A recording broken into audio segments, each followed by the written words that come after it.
Bismillahirrahmanirrahim. Assalamualaikum warahmatullahi wabarakatuh.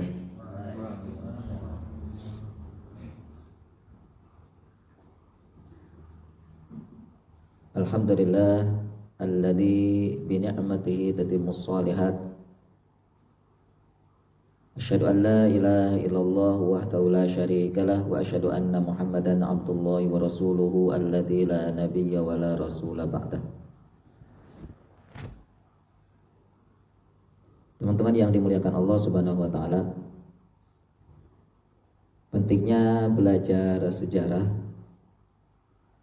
adalah salah satunya agar kita memahami, agar kita paham betul apa yang pantas dan harus kita lakukan.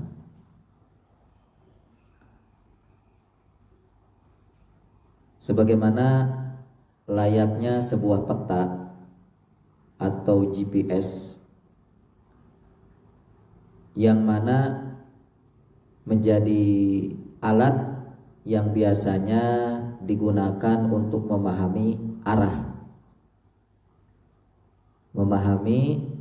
arah yang akan kita tuju, dan tentunya yang paling penting memahami apakah kita sudah sampai atau belum.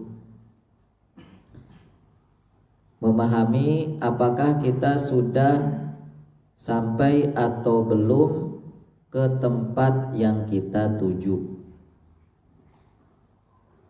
Itu salah satu fungsi daripada peta atau GPS.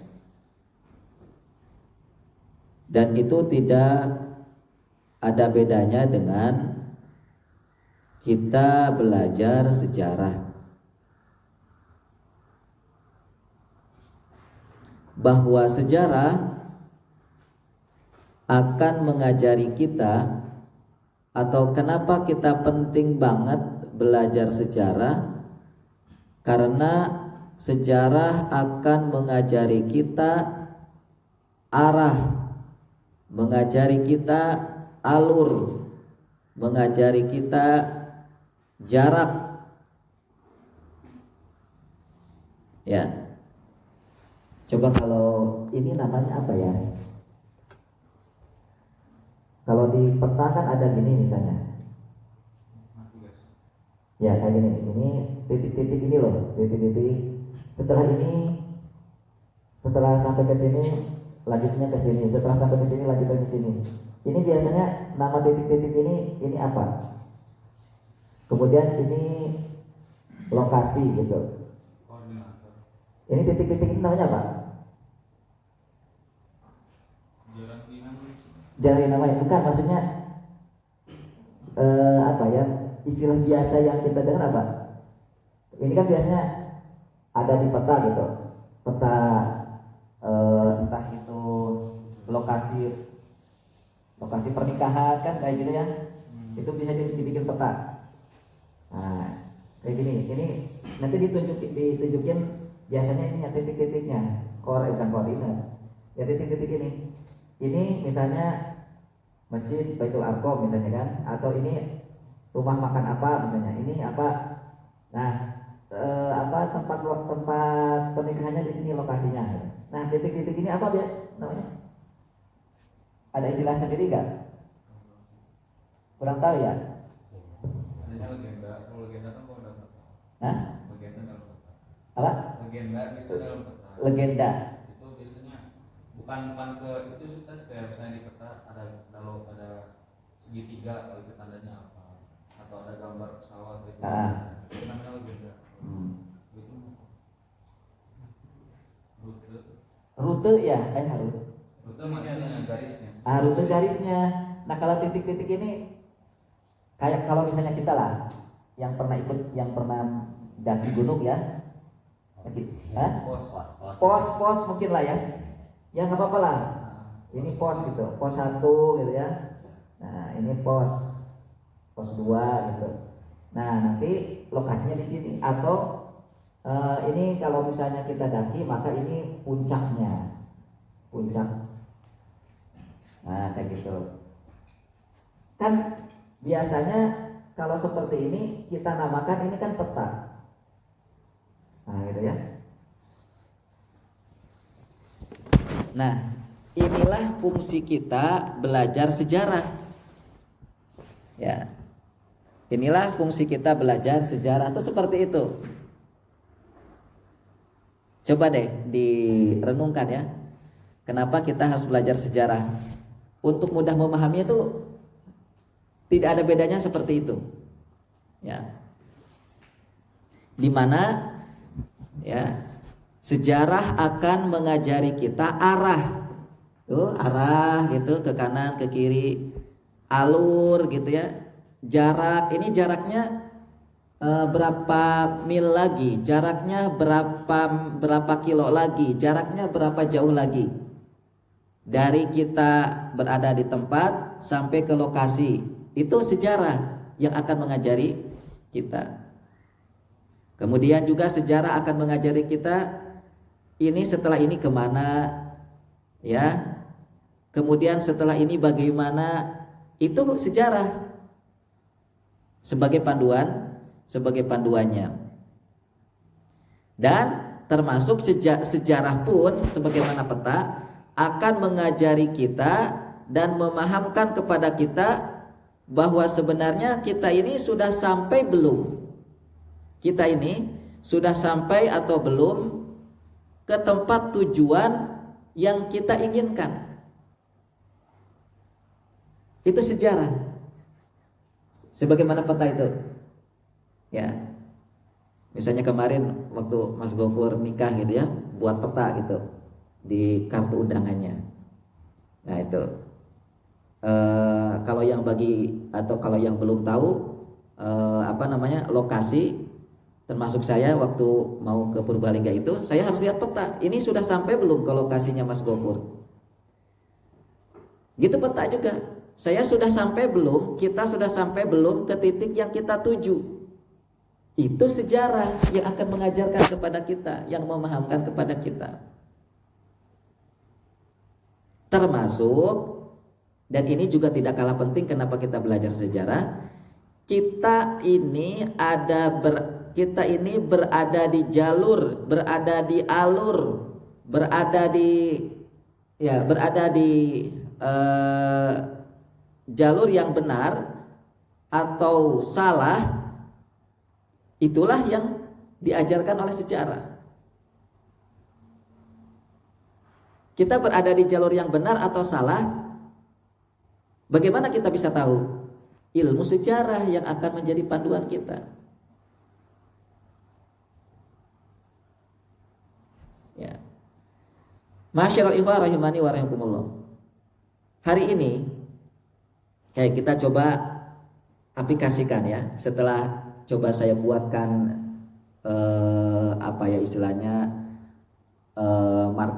marketnya atau kisi-kisinya. Sekarang saya coba ngajak antum ke dunia hari ini. Dunia hari ini memahamkan kepada kita mengapa kita tidak sampai juga ke tempat tujuan yang sebenarnya, yaitu kenapa kita ini sudah jungkir balik, namun tetap saja kita ini belum sampai ke sebuah alam, ke sebuah masa di mana kita bisa hidup dengan penuh keamanan, kesejahteraan, keberkahan, keadilan, sebagaimana yang pernah ada di sebuah zaman, yaitu zaman apa? Zaman keemasan Islam. Nah, kenapa kita belum juga kunjung merasakan keamanan hari ini? Kenapa kita belum juga kunjung merasakan keberkahan hari ini? Kenapa kita masih juga belum merasakan keadilan hari ini, persatuan? Kenapa? Maka jawabannya adalah di sini ada masalah mendasar yang menimpa umat hari ini. Apa itu? Kehilangan ilmu. Kehilangan ilmu. Ilmu apa?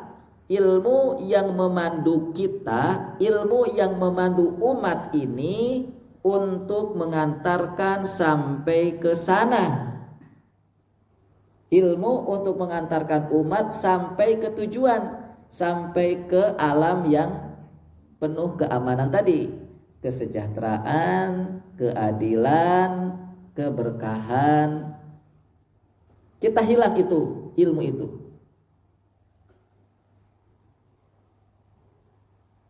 Coba deh sekarang, saya ingin mengajak antum menjujurkan diri kita sendiri ya. Coba kita sama-sama merenungkan. Hari ini bukan tidak ada, atau bahkan mungkin tidak banyak, bukan tidak banyak hari ini itu para ahli. Ya. Ekonom banyak banget.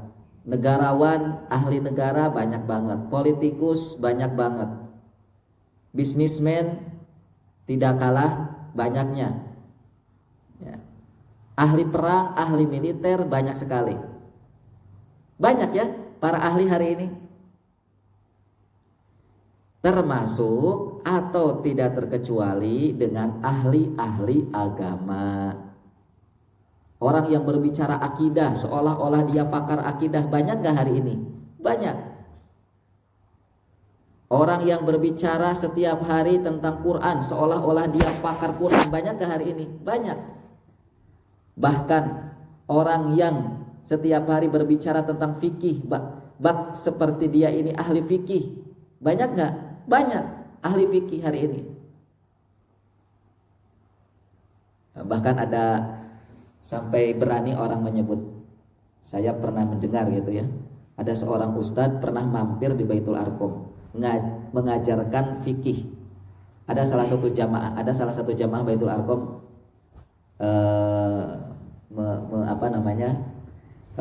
berkomentar kepada saya, Ustadz, ada salah seorang jamaah ini ke Baitul berkomentar ke saya, Ustadz itu yang ngajarin fikih itu Syafi'inya Purwokerto katanya.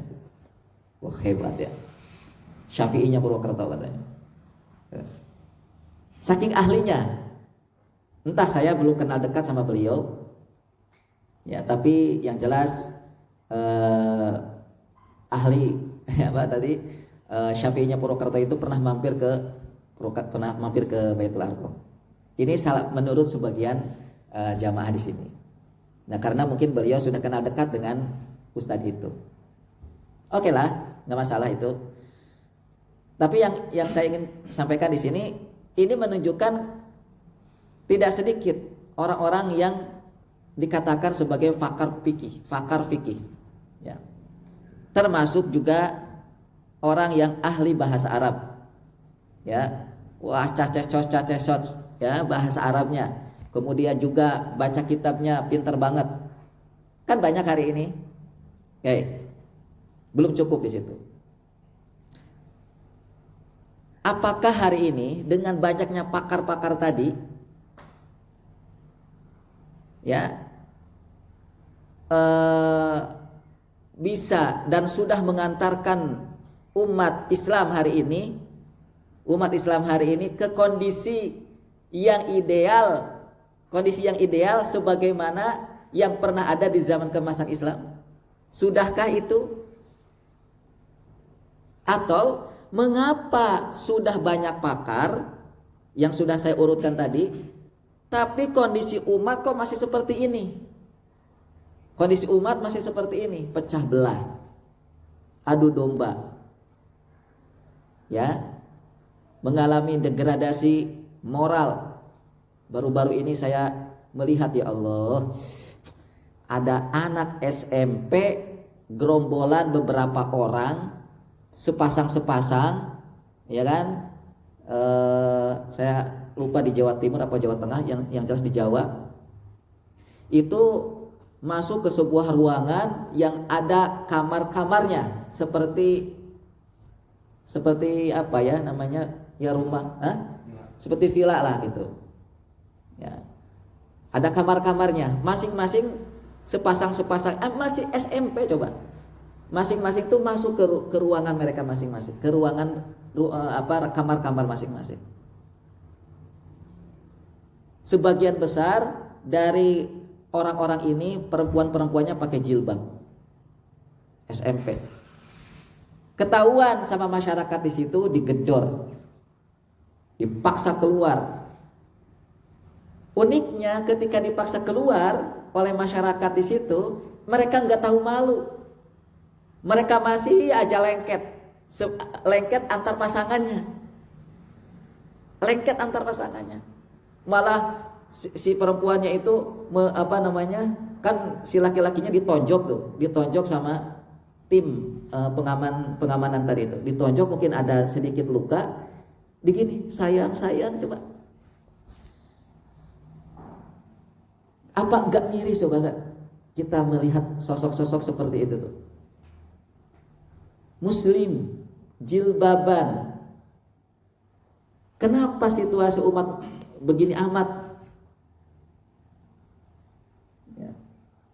Belum lagi saya mendengar beberapa berita dari istri saya, dari beberapa teman saya yang ada sepasang gitu ya, di keramaian melakukan layaknya suami istri itu di atas beca, di dalam beca, itu bukan beca ya, itu di dalam beca itu melakukan hubungan suami istri, dilihatin sama orang-orang di sekitar. Ya Allah ya Rabbi, dan itu salah satunya pernah terjadi di Purwokerto ini. Kok begini? Nusantara ini, Indonesia mayoritas muslim ini, yang banyak pakarnya tadi itu. Kenapa belum kunjung juga kita merasakan keadilan, merasakan ketentraman, keamanan tuh? Belum lagi masalah pencurian. Kan sampai pemerintah Purwokerto ini menempelkan untuk supaya hati-hati kan, awas curanmor coba. Apakah kota Purwokerto ini sudah sedemikian tidak amannya? Kemana para pakar di Purwokerto ini, pada kemana? Para ahli lulusan Unsud ini pada kemana? Para ahli yang lulusan UMP, UIN ini pada kemana? Kok Purwokerto tuh gak aman? Masyarakatnya tuh kasihan. Belum lagi dengan pertikaian antar sesama muslim. Gara-gara beda pendapat bikin masjid baru. Ya, iya. Gara-gara beda pendapat, ini masjid ini dengan masjid yang satu lagi itu jaraknya gak jauhan coba. Jalan kaki juga bisa. Tapi gara-gara perbedaan pendapat itu sampai harus bikin masjid lain. Ya Allah, apakah nggak cukup besar Masjid Baitul Arqam untuk menampung Sumampir ini? Kok bikin masjid lagi? Kenapa? Kan ini ada kesalahan. Pada kemana para ulamanya? Pada kemana para ustadznya? Pada kemana para ahli Quran, ahli bahasa Arabnya? Pada kemana? Ikhwati iman, a'azani Allahu wa iyyakum. Ini yang saya ingin coba masukkan ke dalam kepala antum semua, agar kita bisa memahami kondisi ini, kondisi real sekarang ini. Ya, bahwa hari ini tuh kenapa terjadi seperti ini? Karena muslimin kehilangan GPS, gak punya peta. Ya, mohon maaf sekali lagi. Coba saya ingin melanjutkan ke pembahasan yang lebih detail lagi. Situasi yang hari ini ada di kita Ya. Kalau ada orang yang belajar misalnya ya, belajar apapun itulah. Belajar Quran, belajar bahasa Arab, belajar fikih misalnya. Terus setelah dia belajar, dia sampai dia ini menjadi ahli. Dia hafal Quran 30 juz. Dia pakar bahasa Arab, dia pakar fikih misalnya. Saya tanya, setelah dia ahli bahasa Arab, ahli Quran, ahli fikih, ya. Lalu setelah itu apa yang mereka lakukan? Setelah mereka belajar kemudian menjadi ahli. Setelah mereka merasa banyak tahu itu, setelah itu apa yang mereka lakukan? Hah? Yang antum pahami gimana? Orang-orang yang belajar ilmu syariat, ilmu Islam, belajar bertahun-tahun misalnya, entah di manalah, entah di Imam Malik, termasuk Baitul Arqam, entah di mana gitu. Setelah dia menjadi ahli, maka saya tanya, keahliannya itu, ilmu yang sudah dia dapatkan itu, lantas dia gunakan untuk apa? Apa yang berikutnya mereka lakukan?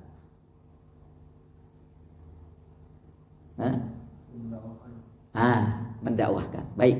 Saya coba ingin real lagi membuka mata kita tentang kata dakwah. Ini kadang-kadang dijadikan bulan-bulanan kata dakwah ini. Padahal bukan dakwah itu, cari duit. Ya. Kata dakwah itu. Sebagian tentu. Coba lihat. Seringnya orang-orang yang sudah belajar agama itu, setelah dia belajar dan menjadi ahli, contohnya ahli bahasa Arab misalnya, apa yang mereka lakukan? Apa yang mereka lakukan setelah dia menjadi pakar bahasa Arab itu?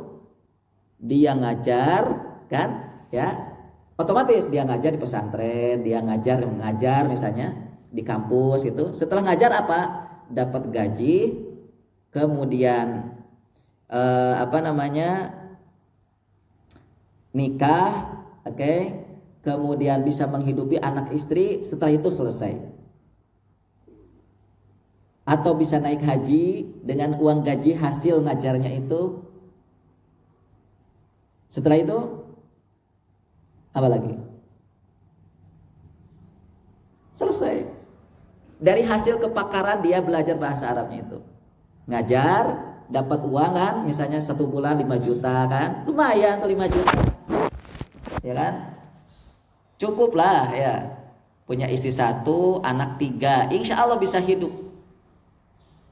Dengan gaji uang 5 juta. Dia kumpul-kumpul dari hasil gajinya itu, kemudian dia target melaksanakan haji ke Mekah. Itu target hari ini. Kira-kira ini bagus apa enggak bagus? Bagus ya. Roda perputaran seperti ini bagus. Belajar, ngajar, dapat gaji, nikah, kemudian naik haji, selesai gitu.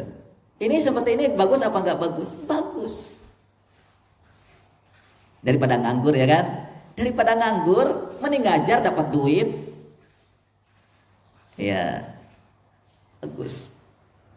Cuman yang jadi persoalan adalah ya, apakah ketika seseorang itu sudah dicukupkan dengan mengajar bahasa Arab, ya,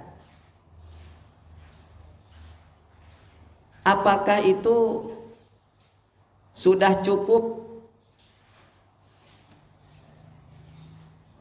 ya untuk bisa memperbaiki umat dengan kepakarannya itu?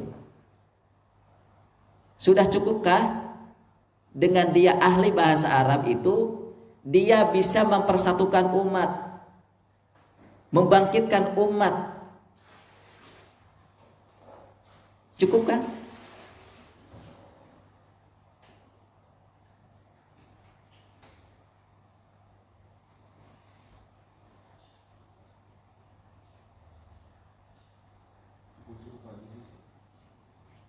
dari pandangan. Cukup. Apakah hanya dengan mengajarkan bahasa Arab bisa mempersatukan umat, membangkitkan umat? Kalau cukup, coba renungkan hari ini. Kenapa umat masih seperti ini juga? Tidak kunjung selesai pada tahap apalagi memilih pemimpin. Apakah hari ini pemimpin yang 3 ini sudah sesuai dengan kapasitas dan kapabilitas apa yang diinginkan oleh Islam?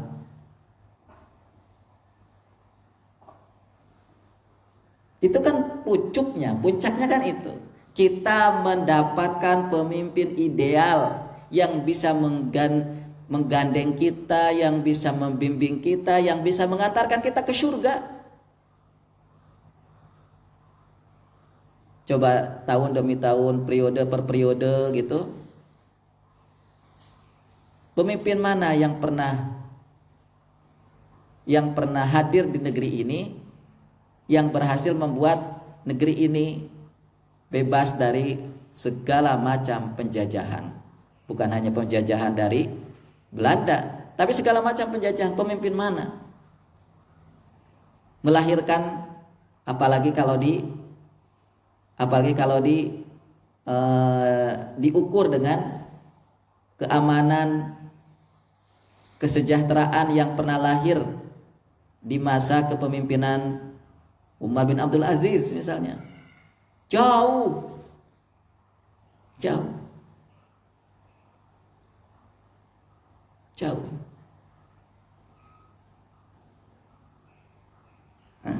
Jadi kira-kira cukup nggak dengan ngajar bahasa Arab itu umat bisa bersatu, umat bisa bangkit? Apakah cukup dengan mengajar tahfidzul Quran? Ayo anak-anak belajar Quran bareng sama Ustadz yuk, belajar membaca Quran. Pintar bahasa Arabnya, pintar fikihnya. Apakah cukup dengan itu umat bisa bangkit? Hanya dengan mengajar fikih, ngajarin menghafal Quran, ngajarin bahasa Arab cukup? Ya sekali lagi, ayo bareng-bareng kita diskusikan. Kalau merasa cukup, lalu kenapa juga Indonesia ini sudah berumur sejak kemerdekaannya sampai sekarang kan 70-an tahun kan? Kenapa masih seperti ini juga?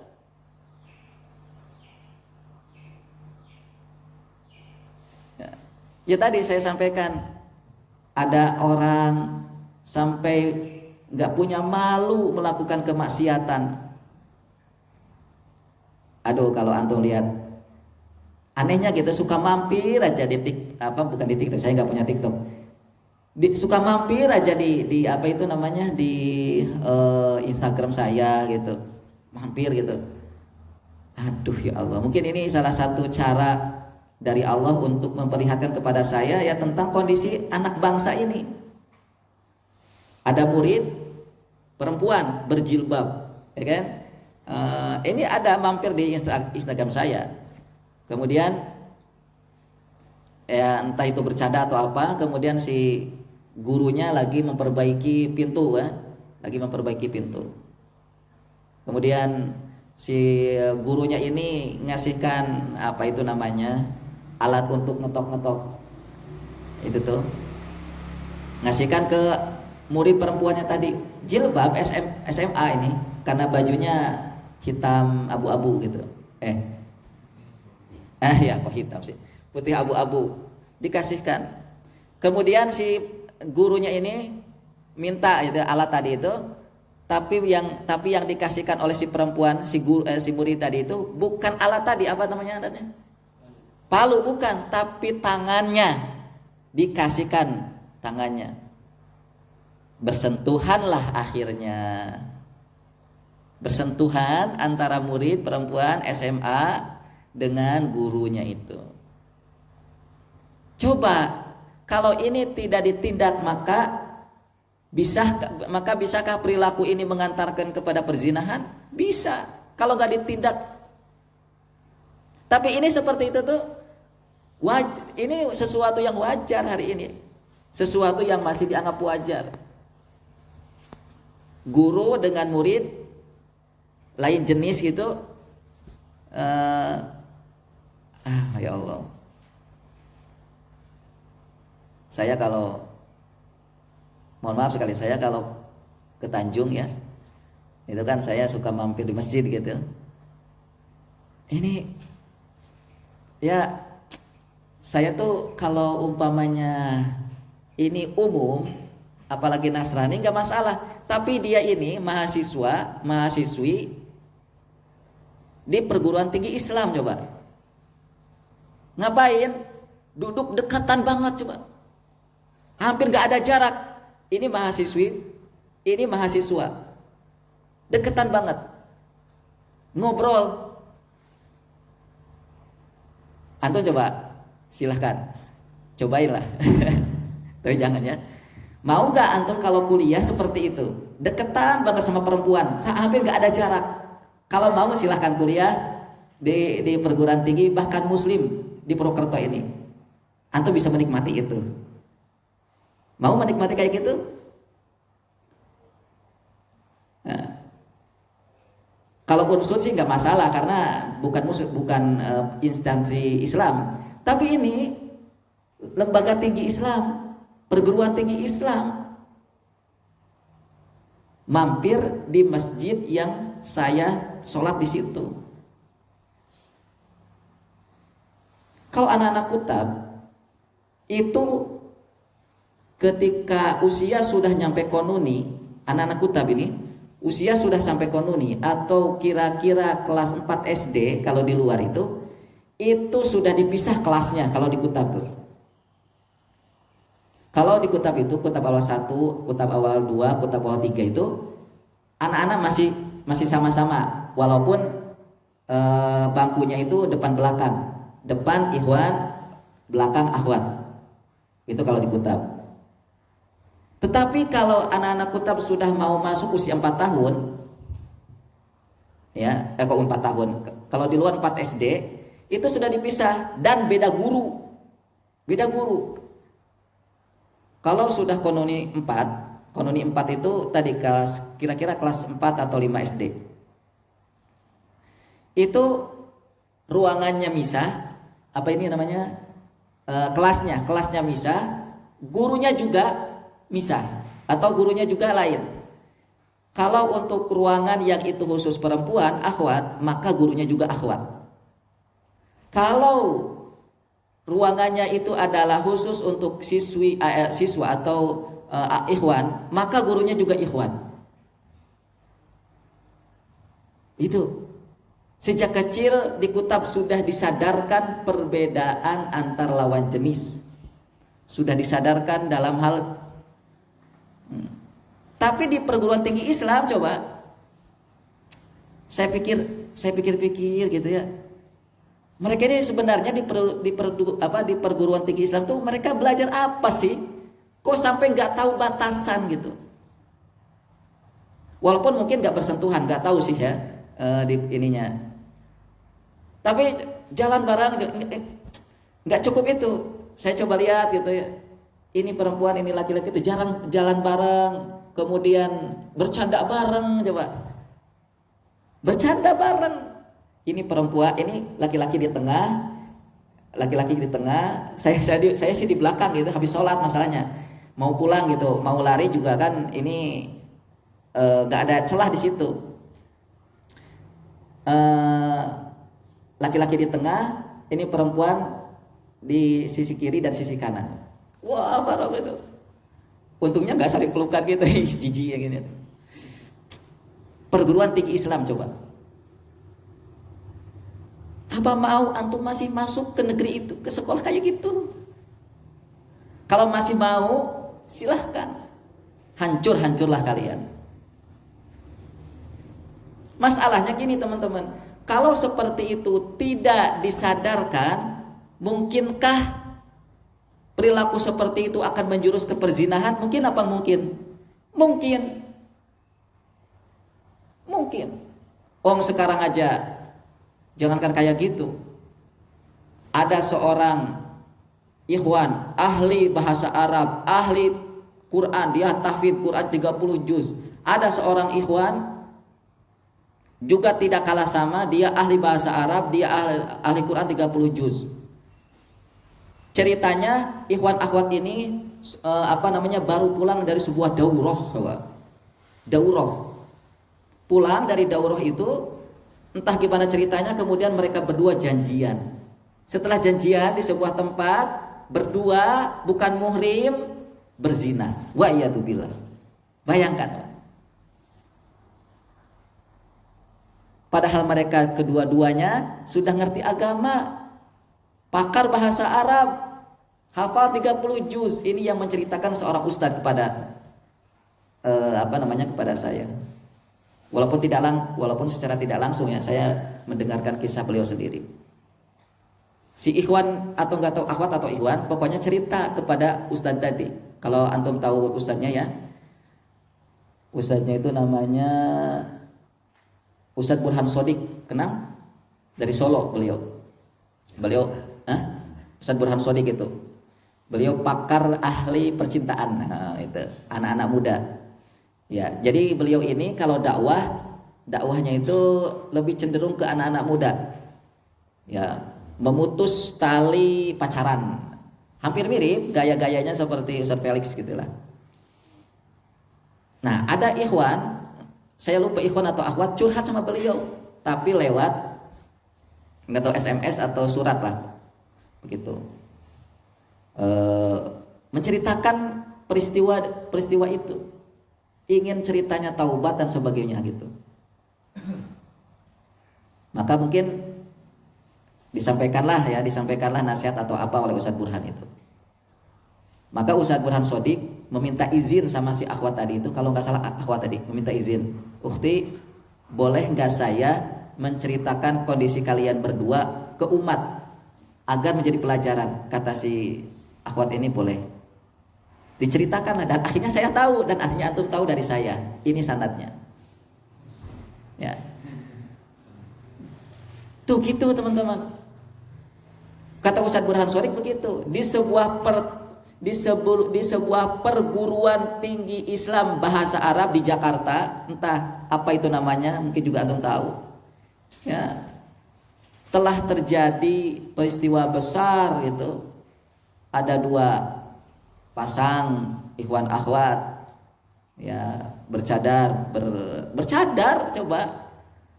Kemudian hitam-hitam, coba. Nggak kurang apa coba.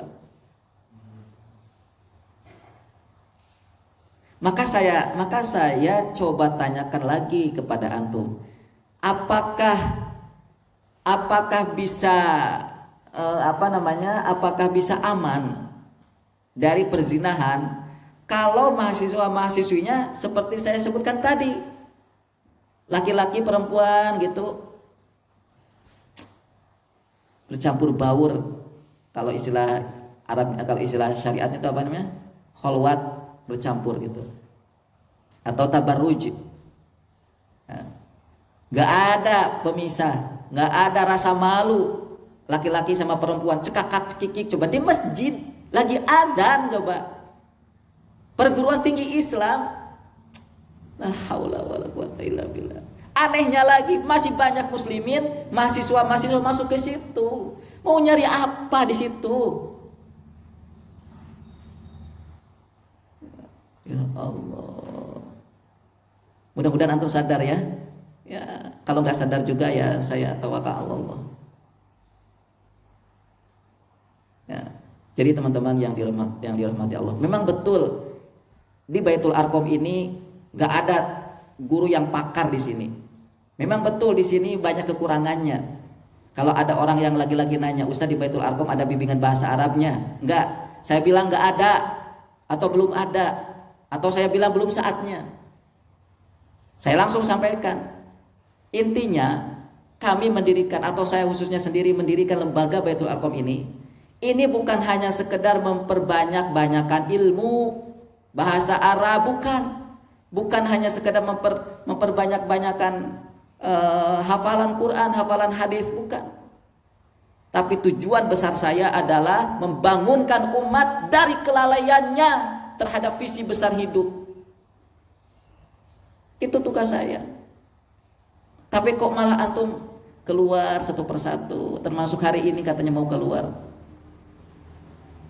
Ada yang mau keluar dari sini. Ya Allah. Apa antum gak betah sama Rasulullah? Hah? Gak betah sama Rasulullah? Oh, Anas bin Malik kan pernah cerita di sini. Ya. Tidak ada waktu yang paling baik, tidak ada waktu yang paling bersinar yang lebih baik ketika waktu di mana Rasulullah tiba di Madinah. Itu seakan-akan Madinah bersinar terang karena hadirnya Rasul. Sebaliknya, kata Anas bin Malik, antum coba pernah dengar kan kisahnya di sini? Iya. Tidak ada waktu yang paling kelam, yang paling buruk ketika Madinah kehilangan Rasul, ketika Rasulullah meninggal. Itu loh sahabat, itu loh manusia terbaik. Generasi terbaik. Jadi tempatnya itu nuansanya itu yang bisa merubah-rubah itu ya Rasul. Maka saya tanya, kira-kira ketika kita merasakan ketika adanya dan tidak adanya sirah nabawiyah di rumah kita, di sekolah kita punya rasa enggak? Aduh, kok rasanya sepi ya, di rumah tuh enggak ada sirah nabawiyah. Ada enggak rasa itu? Kalau enggak ada rasa, pantas kita bukan umat terbaik. Pantas kita enggak betah di sirah nabawiyah, enggak betah di majelis sirah, inginnya aja keluar. Pantas karena kita belum punya rasa. Dengan sirah nabawiyah kita belum punya rasa seperti Anas bin Malik. Mereka sedih kehilangan Rasul. Ya iyalah teman-teman. Bagaimana coba caranya kita bisa mencintai Rasul, kita bisa merasakan kehangatan adanya Rasul kalau kita nggak membuka ini sirah nabawiyah? Bagaimana caranya? Kalau mereka kan dulu merasakannya karena ada Rasul masih hidup. Kalau kita bagaimana caranya agar kita bisa pun merasakan kehangatan cahaya di rumah kita, cahaya di pesantren kita dengan adanya Rasul itu gimana caranya? Ya sirah nabawiyah kuncinya.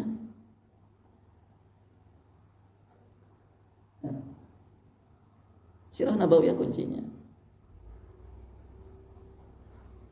Kemudian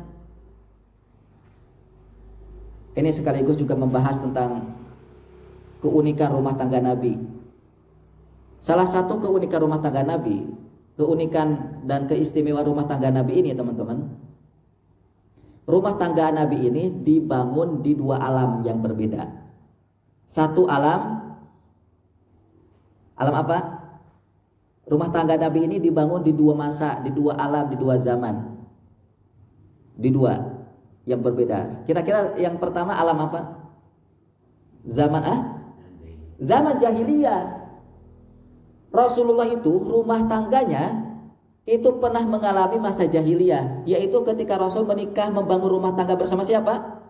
Ibunda Khadijah. Iya kan? Rasulullah menikah usia 25 tahun. Rasulullah menjadi nabi usia berapa? 40 tahun. Dari 25 ke 40 berapa tahun jaraknya? 13 tahun rumah tangga Rasul berada di zaman jahiliyah. 13 tahun 15 tahun rumah tangga Rasul berada di zaman jahiliyah. 15 tahun coba, bukan setahun 2 tahun. Bersama Ibunda Khadijah, istri beliau tercinta. 15 tahun. Lalu sisanya di masa Islam. Ibunda Khadijah pun juga merasakan itu. Tapi kan gak lama. Ibunda Khadijah merasakan nuansa Islam berapa tahun kira-kira? Ibunda Khadijah itu menikah kalau tidak salah ya kira-kira pada pemboikotan itu. Pemboikotan yang dilakukan oleh masyarakat Quraisy. ya mungkin berapa kenabian gitu ya. Dan setelah itu ada Amul Huzn setelah itu. Ya. Ya kurang lebih lah ya, kurang lebih pada usia kenabian Rasul itu di kisaran 10 kenabian. Karena di 13 kenabian Rasulullah hijrah ke Madinah kan. Karena Rasulullah selesai dakwah di Mekah itu kan 13 tahun. Nah, kira-kira 10 kenabian itu Ibunda Khadijah meninggal. Maka kurang lebih berapa tahun Ibunda Khadijah berumah tangga dalam nuansa Islam, di alam Islam itu? Berapa tahun ya? Ya kurang lebih berarti ya 10 tahun itu mungkin. Ya, kurang lebih sekitar 10 tahun. Tetapi istimewanya keluarga Nabi itu, walaupun berada di alam jahiliyah, walaupun berada di zaman jahiliyah, tetap istimewa. Ya kan? Iya. Tahu istimewanya dari mana? Tahu istimewanya dari kalimat Ibunda Khadijah sendiri. Ibunda Khadijah radhiyallahu taala anha, beliau menceritakan ke kita ketika Rasulullah itu ketakutan, merasa khawatir saat beliau menerima wahyu Iqra itu kan pulang khawatir. Kemudian diselimutilah oleh Ibunda Khadijah. Ibunda Khadijah mengatakan, jangan takut, ya, tidak ada bahaya bagi orang yang beliau menceritakan memuji Rasulullah. Rasulullah itu orang yang dermawan, Rasulullah itu orang yang bukan meringankan beban Rasul itu, tetapi memindahkan beban. Ya, lain antara meringankan dengan memindahkan beban. Lain. Ya. Misalnya gini, Ibrahim punya hutang 5 miliar. Jangan sampai, ya. Jangan sampai. Cuman contoh aja ini. Kemudian saya punya uang 1 miliar. Ya, kemudian saya kasihkan ke Ibrahim. Itu namanya meringankan. Minimal kurang-kuranglah 1 miliar kan. Itu meringankan. Tapi Rasulullah bukan meringankan. Rasulullah memindahkan beban yang ada di umatnya ke pundak beliau. Itu prestasi sekaligus menjadi bentuk keistimewaan rumah tangga Nabi itu. Dilihat dari mana prestasi Rasul di tengah-tengah masyarakat, di tengah-tengah umat. Rasulullah itu jangankan sudah menikah, sebelum menikah saja beliau sudah berprestasi kok. Ya, sudah bisa mempersatukan masyarakat jahiliyah kan, ketika peristiwa meletakkan Hajar Aswad itu. Ya, peristiwa meletakkan Hajar Aswad. Beliau adalah seorang pemersatu coba sebelum menikah. Sudah menikah apa ya? Sesudah. Tambah-tambah lagi kalau begitu. Sesudah menikah. Itu menjadi bentuk keistimewaan rumah tangga Nabi di masa jahiliyah. Jadi teman-teman yang dimuliakan Allah Ta'ala, rumah tangga Nabi itu dibangun di 2 alam tadi, alam jahiliyah dan alam islami. Maka Nabi itu walaupun rumah tangganya dibangun di 2 alam, tetapi rumah tangga Nabi tetaplah istimewa. Pelajarannya untuk kita apa? Kalau rumah tangga kita ingin istimewa dan mulia, kalau kampus kita ingin istimewa dan mulia, kalau masyarakat kita ingin istimewa dan mulia, kalau negeri kita Indonesia ingin istimewa dan mulia, maka kuncinya ada di sirah nabawiyah. Walaupun berganti zaman, ada di sirah nabawiyah. Kenapa rumah tangga Rasulullah istimewa? Karena yang membangunnya Rasul. Ya, bukan yang membangunnya itu Romawi Persia, bukan yang membangunnya itu adalah kejahiliahan, tapi yang membangun rumah tangga Nabi itu adalah Rasul sendiri. Bayangkan saat itu belum ada Islam, Islam belum turun kok saat itu. Makanya tidak salah Al-Imam Syafi'i mengatakan, andai kata umat Islam hanya diberikan sirah nabawiyah, tidak diberikan Quran, ini itu, sudah cukup, umat Islam ini akan baik, sudah cukup. Imam Syafi'i mengatakan itu. Kita hanya diberikan sirah nabawiyah atau sejarah kehidupan Nabi itu sudah cukup tanpa diberikan apa-apa. Tanpa ada Quran, sudah cukup. Umat ini akan baik. Itu betapa kokoh, besar, mulia, istimewanya sirah nabawiyah itu. Dan anehnya antum masih tetap saja nggak mau semangat juga. Sampai saya tuh sampai saya tuh kehabisan pikir gitu. Apa ya Allah yang harus saya lakukan agar umat ini cinta dengan sirah nabawiyah ya Allah? Ada yang mau keluar, ada yang sakit-sakit, ada yang nggak hadir terus. Itu saya tuh sampai nggak habis pikir. Apa terlanjur membosankan sirah nabawiyah ini bagi antum? Apa ada yang lebih istimewa dari sirah nabawiyah dari bagi antum? Itu loh. Ya. Maka ikhwah fillah rahimakumullah, kembali kepada apa yang tadi saya bahas di awal. Bahwa mengajar keahlian, kepakaran yang kita miliki, entah itu bahasa Arab, entah itu hafalan Quran, entah itu fikih, itu nggak cukup. Merubah umat itu nggak cukup. Umat itu kalau mau dirubah, apanya harus dirubah? Pola pikir loh teman-teman. Cara pandang, persepsi, itu dulu yang harus dirubah. Dirubahnya dengan apa? Bukan dengan bahasa Arab. Bahasa Arab itu cuman alat kok. Percuma bahasa Arab nggak digunakan untuk merubah umat, itu percuma. Bahasa Arab itu kalau istimewa, caranya gimana? Caranya gunakan bahasa Arab itu untuk menggali buku-buku sirah, sejarah, buka itu semua tuh, banyak buku-buku sirah yang belum diterjemahkan. Kemudian sampaikan ke umat, sampaikan ke murid-murid Anda tuh.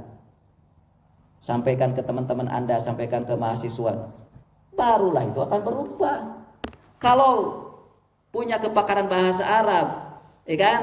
Cuman hanya sekedar hanya sekedar diajarkan mubtada, khobar, bedanya apa? Kemudian ada alif lam syamsiyah, ada alif lam qamariyah misalnya, ada alif lam tajwid.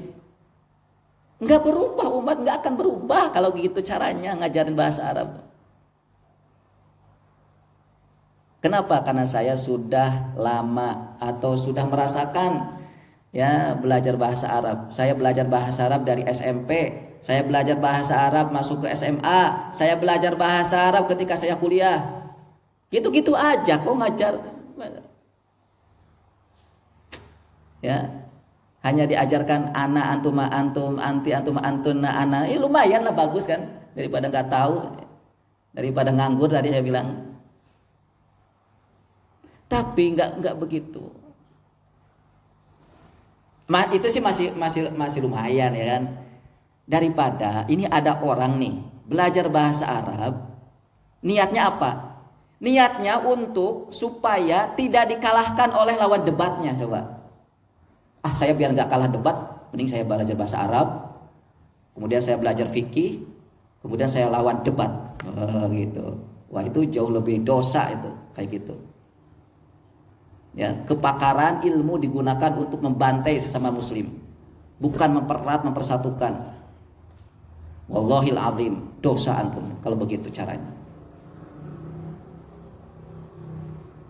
Lebih parah daripada yang nomor 1 tadi. Ya, nggak ada niatan sama sekali untuk memperkeruh suasana sesama muslim. Nggak ada niatan itu kalau tadi nomor pertama. Dia hanya sekedar belajar, ya kan, belajar bahasa Arab, kemudian menjadi ahli, kemudian ngajarin ke umat. Ya, ini namanya mubtada, ini namanya khobar, ini namanya naat, ini namanya man'ut, ya kan, ini namanya mudhof, ini namanya mudhof ilaih. Itu masih bagus kayak gitu. Yang jelek dan ini dicela oleh Nabi itu tadi nomor 2 tadi. Belajar ilmu, ilmunya digunakan untuk apa tadi? Membelah umat.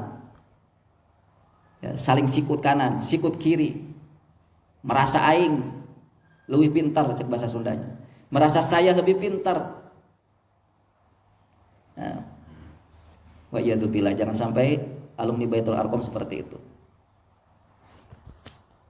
Ya. Jadi ini bahayanya ketika siapapun itu tidak paham peta. Ini bahayanya. Yaitu dikiranya dia sudah sampai ke tempat tujuan, ternyata dia tersesat. Ya. Atau gini, kalau nggak paham tujuan kan, nggak paham tujuan tadi itu, nggak paham peta itu, imma dia ini di situ-situ aja, imma atau dia ini tersesat jalan. Itu kalau nggak paham peta. Betul apa betul? Iya begitu. Coba aja antum daki dari sini ke Gunung Selamat, nggak paham peta. Itu sudah banyak yang melakukan itu. Saya dapat cerita dulu sih waktu 19-an, tahun 1900 berapa begitu, itu ada teman-teman dari sebuah pesantren di Solo, gak paham peta ya, mendaki gunung, kalau tidak salah Merapi atau Merbabu gitu, mendaki gunung salah satu gunung tertinggi di Solo itu. Itu di situ ada kabut waktu itu, dan itu menghalangi, kabut itu menghalangi mereka. Kalau tidak salah ada 3 orang ya, yang daki itu. Kemudian 3 orang ini karena tidak tahu jalan, salah satunya karena dihalangi kabut itu, akhirnya mereka jatuh ke jurang atau meninggal karena kelaparan, karena kehausan. Mungkin kalau umpamanya jatuh ke jurangnya masih punya stok makanan, mungkin masih bisa hidup. Ya. Atau sudah bisa diusahakan lagi lah untuk nyari mana jalan, nyari mana. Akhirnya setelah kejadian itu ya jalan untuk mendaki itu sudah mulai dirapihkan. Ya, dirapihkan. Kan juga pernah antum dengar juga kan para pendaki yang meninggal gitu gara-gara gak tahu jalan. Jangan sampai ini ya. Ya, kita ini kan sekarang sedang berjalan ke masa depan. Kita ini sedang berjalan ke masa depan. Nah, belajarlah sejarah agar kita tahu peta di masa depan itu apa gitu. Ayo dong. Semangat. Ini untuk kebaikan kita nanti di masa depan. Biar kita nggak tahu, biar paham. Kita ini sedang ada di mana, lalu kita ini tinggal berapa langkah lagi untuk mencapai tujuan. Maka itu yang harusnya kita lakukan. Ya. Nah,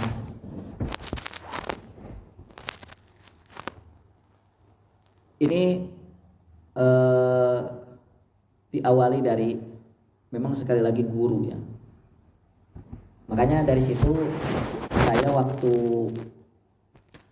merasakan pentingnya belajar sejarah, akhirnya yang biasanya saya ngajar dulu, kalau antum tahu saya ini sehari-hari sebelum saya tahu sejarah ya, yang saya geluti ngajar tahfidz, tahfidz selama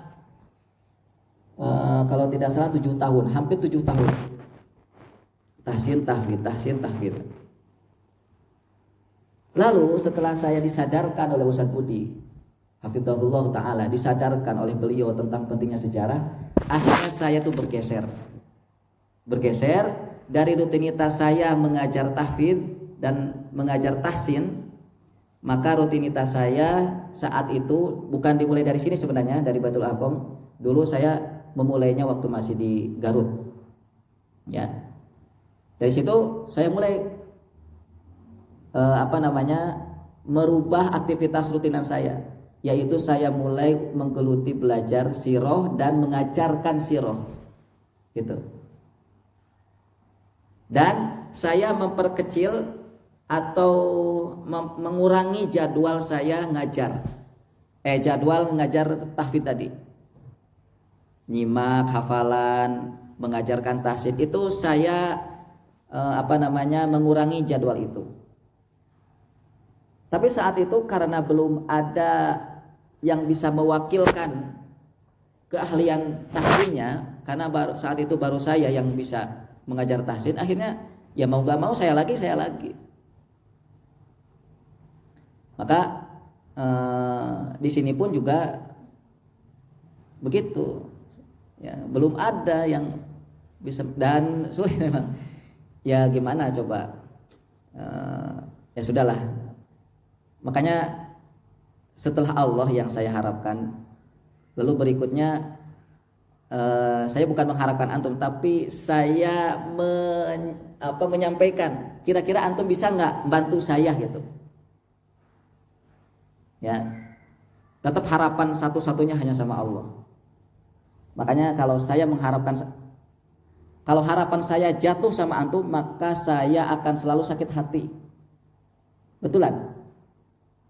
Sudah beberapa kali saya memang sakit hati sama antum. Ya. Apa dikira saya nggak sakit hati kalau antum keluar pondok? Sakit hati saya nih. Makanya mungkin dari situ saya mengelus dada, oh saya ini belum tawakal sama Allah. Ya, makanya dari situ saya sampaikan, teman-teman, saya menyampaikan ini nih, saya punya konsep nih, saya punya ramuan nih, bagaimana cara agar kita bisa sampai ke tujuan. Ayo bareng-bareng, kalau mau, tapi dengan masalahnya dengan kondisi seperti ini ala kadarnya. Ma'had gak ada, kalau wifi alhamdulillah ada tuh. Ya ma'had mungkin nggak seperti menterengnya di Unsud mungkin. Ya guru-guru hanya seperti ini, makanan juga sederhana, ya kan? Tapi bisa nggak antum bantu saya yuk? Entah dengan cara apa kek. Makanya saya pernah mengajukan beberapa usulan. Ayo kita bikin wakaf yuk. Bikin wakaf apa gitu, bikin usaha apa, nanti usahanya itu untuk membangun ma'had kita. Di antaranya adalah menambah SDM, sumber daya manusia, atau guru, ya guru yang mumpuni, yang nantinya itu ya SDM guru-guru yang pakar bahasa Arab bisa ada di sini, misalnya pakar fikih nanti ada di sini. Karena kelemahan kita dan kelemahan di beberapa pesantren, kelemahan bahkan sampai ada pesantren yang bangkrut coba. Iya. Banyak. Sampai ada pesantren yang tidak ada lagi santri dan ustadznya.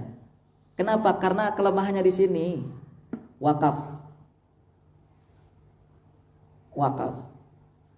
Karena kita kalau mengandalkan sumbangan, mengandalkan infak, mengandalkan sodakoh, nggak bisa jalan. Ma'had ini nggak bisa jalan. Ya sedikit aja saya cerita, teman-teman. Dulu awal-awal Ma'had ini berdiri, anak-anak santri dikasih uang, ya kan, Gofur? Coba tanya Gofur. Anak-anak santri dikasih uang, sebulan berapa? Angkatan pertama ya kalau nggak salah. Ya, kalau nggak salah 50.000 lah. Oke, angkatannya itu. Kemudian di sini pernah diberikan reward ya, yang tinggi hafalannya itu setiap Ramadan.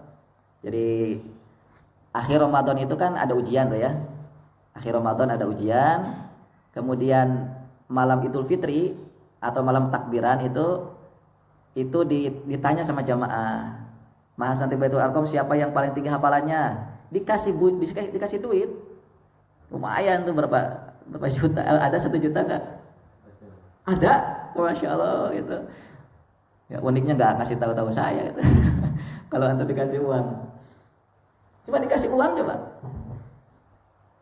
udah dikasih istilahnya tiap bulan ya, dikasih bantuan ini bantuannya. Tapi sekarang nggak ada kan? Coba yang kemarin hatam 30 juz ujian, ngasih apa masyarakat di sini? Ngasih apa? Ada yang ngasih nggak? Nggak ada. Makanya itu kalau kita mengandalkan sumbangan tuh ya, nggak akan bangkit umat nih. Karena dia tergantung apa? Tergantung orang yang ngasih. Kalau orang yang ngasih enakan gitu sama ustadznya Baitul Arqam ya, dikasih. Kalau nggak enakan nggak ngasih. Ya, mungkin masyarakat ini sudah banyak kecewanya dengan Baitul Arqam, akhirnya nggak ngasih. Wallahu a'lam. Karena begitu, kalau infak itu, kalau kita mengandalkan infak, ada kecewa nggak ngasih, kalau enak dikasih gitu, namanya juga manusia. Tapi kalau wakaf kan nggak, ya. Kalau umpamanya sudah sebuah usaha, pasar, perusahaan misalnya, itu kalau sudah diniatkan wakaf, yang misalnya 1 bulan itu bonusnya 1 juta, 1 miliar misalnya, itu diwakafkan untuk masyarakat, untuk pondok misalnya, sudah ya, itu terus mengalir, dan itu belum banyak ya, belum banyak ada di beberapa pesantren. Hari ini pesantren bisa tegak tuh, berdiri, tidak bangkrut, mengandalkan apa? Kalau nggak sumbangan, ya iuran atau SPP santri kan ya. Tuh. Ini ilmu ini saya dapatkan dari mana? Saya dapatkan dari Ustadz Budi. Ustadz Budi dapatkan dari mana? Dari buku Sirah Nabawiyah. Gini loh, saya cerita teman-teman. Beliau itu kan pernah belajar di Madinah kan ya, pernah belajar di Madinah. Fakultas yang beliau ambil tuh fakultas hadis, dan juga beliau sudah pernah belajar di Lipia, Jakarta. Oke, beliau cerita ketika di beberapa khutbahnya itu salah satu kitab yang dijadikan rujukan dalam ilmu fikih itu adalah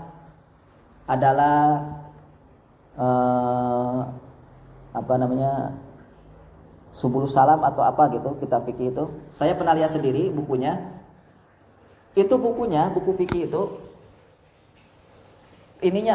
tulisannya terkecil banget. Ya, kecil, udah bahasa Arab, kecil lagi.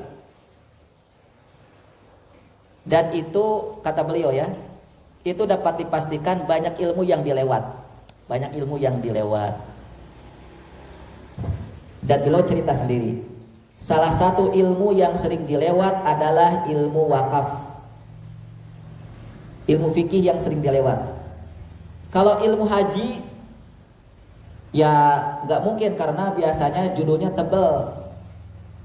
Kalau ilmu tentang puasa sama ilmu sholat apalagi. Kalau ilmu tema wakaf itu karena kecil dan sedikit itu biasanya dilewat. Tapi ini menentukan sekali. Menentukan dalam apa? Kebangkitan umat.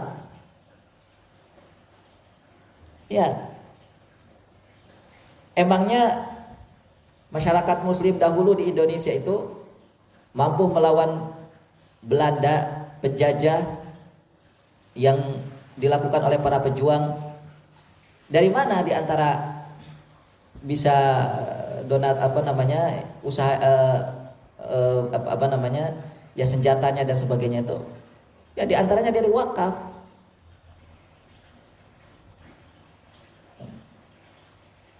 Kan Indonesia ini pernah dinaungi oleh kerajaan-kerajaan Islam besar ya, kerajaan Demak, ya, kerajaan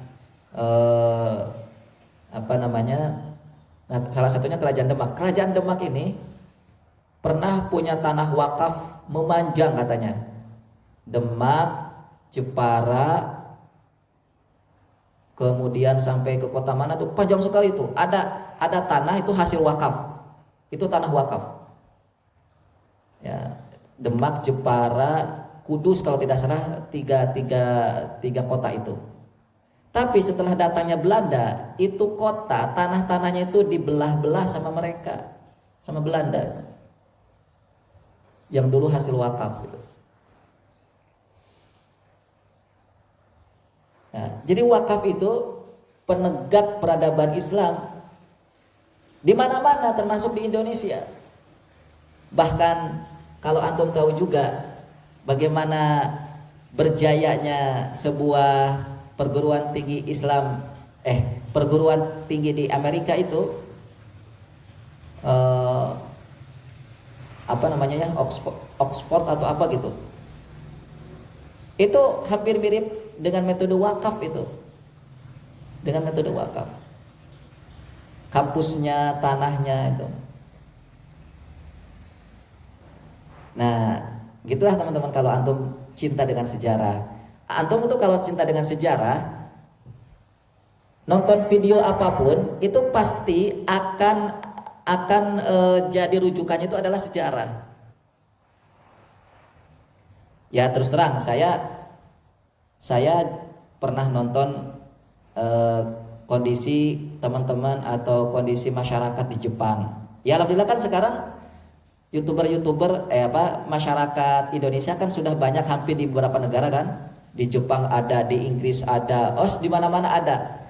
Jadi kalau antum ingin tahu sebuah wilayah di dunia ini, ya tinggal aja klik gitu ya, YouTuber Jepang. Ada kan di situ? Ya, antum bisa gali itu di situ bagaimana kondisi masyarakat Jepang. Kenapa? Karena saya suka sejarah. Saya ingin tahu bagaimana sejarah Jepang. Karena kalau saya langsung dari masyarakat Jepang, ya saya nggak tahu bahasa Jepang lah. Ya. Atau apalagi YouTuber Arab, banyak sekali itu. Ya ditambah lagi sedikit-sedikit saya bisa bahasa Arab, kenal, paham gitu. Kemudian negeri-negeri yang ada di Eropa yang berbahasa Inggris, banyak juga YouTuber Indonesia. Antum ingin tahu Argentina gimana gitu, antum tahu Amerika, ya antum silakan aja searching gitu, YouTuber Amerika Indonesia ya. Ya Allah gitu, kondisi-kondisi di sana itu memprihatinkan. Ada salah satu kota, kalau tidak salah namanya Philadelphia, yang dulu pernah jadi kota tempat merdekanya Amerika itu. Tapi sekarang jadi apa? Sekarang itu di tempat itu, kota itu jadi penghuni atau kota yang dihuni oleh zombie-zombie Amerika. Ditontonkan oleh YouTuber Indonesia tadi itu. Itu di gang-gang gitu ada kotoran manusia. Kemudian ada yang kayak zombie lah, tahu antum zombie kan? Jadi gerakannya itu udah nggak aneh, udah menunjukkan gerakan-gerakan aneh itu. Ada yang lagi gini, diem aja nggak tahu ngapain. Kemudian ada di syuting itu, disorot sama dia itu ya, sama YouTuber Indonesia itu. Ada orang lagi nyuntik ke tangannya itu obat, disuntik. Itu di Amerika yang disebut sebagai negara adidaya hari ini. Coba apa gitu peradaban hari ini? Ya apa seperti itu peradaban yang kita mau? Masalahnya hari ini Indonesia itu ya kiblatnya Amerika masih. Dan kita ikut-ikutan. Ikut-ikutan kita. Enggak Ustaz, saya enggak ikut-ikutan Amerika. Bohong. Dusta. Kenapa? Antum enggak mau sirah nabawiyah. Ya. Kalau antum enggak suka sirah nabawiyah, itu artinya antum masih suka dengan Amerika. Kalau antum enggak suka sirah nabawiyah, lalu konsep apa dong hari ini yang antum coba praktekkan? Konsep dalam tidur, konsep dalam bangun, konsep dalam belajar. Saya tanya, konsep apa yang sekarang antum coba praktekkan untuk hidup antum sehari-hari di Baitul Arqam ini? Konsep apa? Amerika kan pasti peradaban hari ini. Iya. Kalau nggak suka dengan pelajaran, tidur, ninggalin pelajaran, kayak gitu. Ini peradaban Barat. Apa gitu peradaban Islam? Apa gitu ajaran sirah nabawiyah? Apa begitu cara belajarnya para sahabat? Semau-maunya sendiri. Kalau nggak mau tidur, kalau mau belajar, kayak gitu. Kalau mau setoran, kalau nggak mau tidur, kayak gitu apa? Itu konsep Barat itu. Atau konsep semaunya sendiri.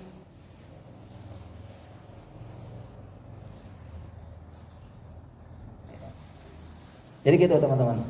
Itu bahayanya kalau kita nggak belajar sejarah. Ya sudahlah. Saya sudah berusaha berkali-kali.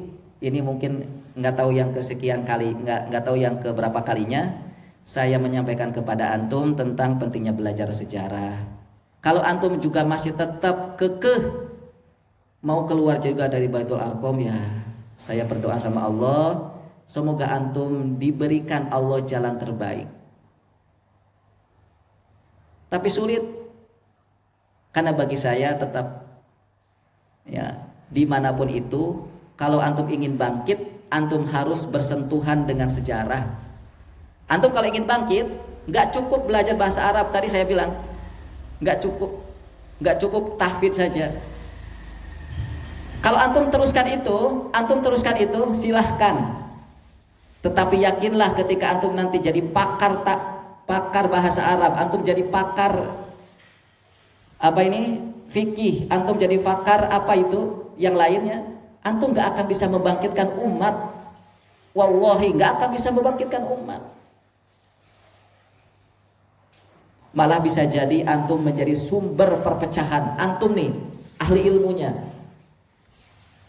ya, menjadi sumber perpecahan. Kan banyak tuh para tokoh, para elit itu yang menjadi sumber percekcokan, perpecahan pengikut-pengikutnya yang di bawah.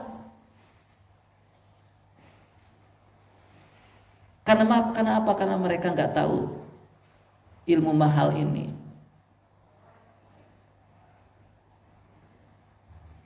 Jadi inilah sebenarnya yang saya sampaikan dalam rangka yang kesekian kalinya untuk ya saya coba berusaha untuk menyadarkan, membangunkan agar kita mulai mentahapi hidup ini sesuai dengan jalur yang benar, ya, yang kita pahami dari ilmu sirah ini. Baik, sudah cukup, hampir 1 jam 30 menit ya, saya menyampaikan ini dalam kondisi belum makan, dalam kondisi ya seperti ini. Ya kalau antum tidak kasihan juga sama saya, ya nggak tahulah bagaimana. Ya, baik, barakallahu fikum. Semoga Allah memudahkan kita semuanya. Semoga Allah mengajarkan kepada kita bagaimana cara kita menapaki langkah hidup kita dengan langkah-langkah terbaik.